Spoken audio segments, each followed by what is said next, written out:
Genesis 15. New Living Translation. The Lord's covenant promise to Abram.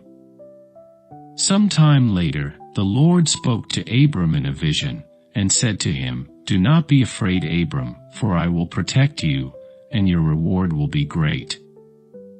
But Abram replied, "O sovereign Lord, what good are all your blessings when I don't even have a son? Since you've given me no children, Eliezer of Damascus, a servant in my household, will inherit all my wealth. You have given me no descendants of my own, so one of my servants will be my heir." Then the Lord said to him, "No, your servant will not be your heir, for you will have a son of your own who will be your heir." Then the Lord took Abram outside and said to him, "Look up into the sky, and count the stars if you can. That's how many descendants you will have." And Abram believed the Lord, and the Lord counted him as righteous because of his faith. Then the Lord told him, "I am the Lord who brought you out of Ur of the Chaldeans, to give you this land as your possession." But Abram replied, "O sovereign Lord, how can I be sure that I will actually possess it?"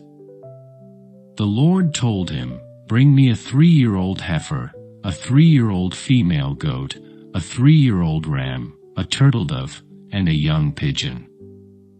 So Abram presented all these to him, and killed them. Then he cut each animal down the middle, and laid the halves side by side. He did not, however, cut the birds in half. Some vultures swooped down to eat the carcasses, but Abram chased them away. As the sun was going down, Abram fell into a deep sleep, and a terrifying darkness came down over him.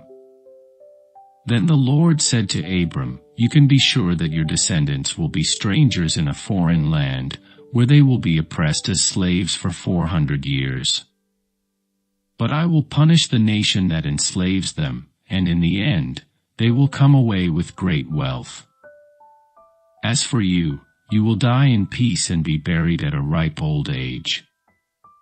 After 4 generations your descendants will return here to this land, for the sins of the Amorites do not yet warrant their destruction." After the sun went down and darkness fell, Abram saw a smoking firepot and a flaming torch pass between the halves of the carcasses. So the Lord made a covenant with Abram that day and said, "I have given this land to your descendants, all the way from the border of Egypt to the great Euphrates River, the land now occupied by the Kenites, Kenizzites, Cadmonites, Hittites, Perizzites, Rephaites, Amorites, Canaanites, Girgashites, and Jebusites."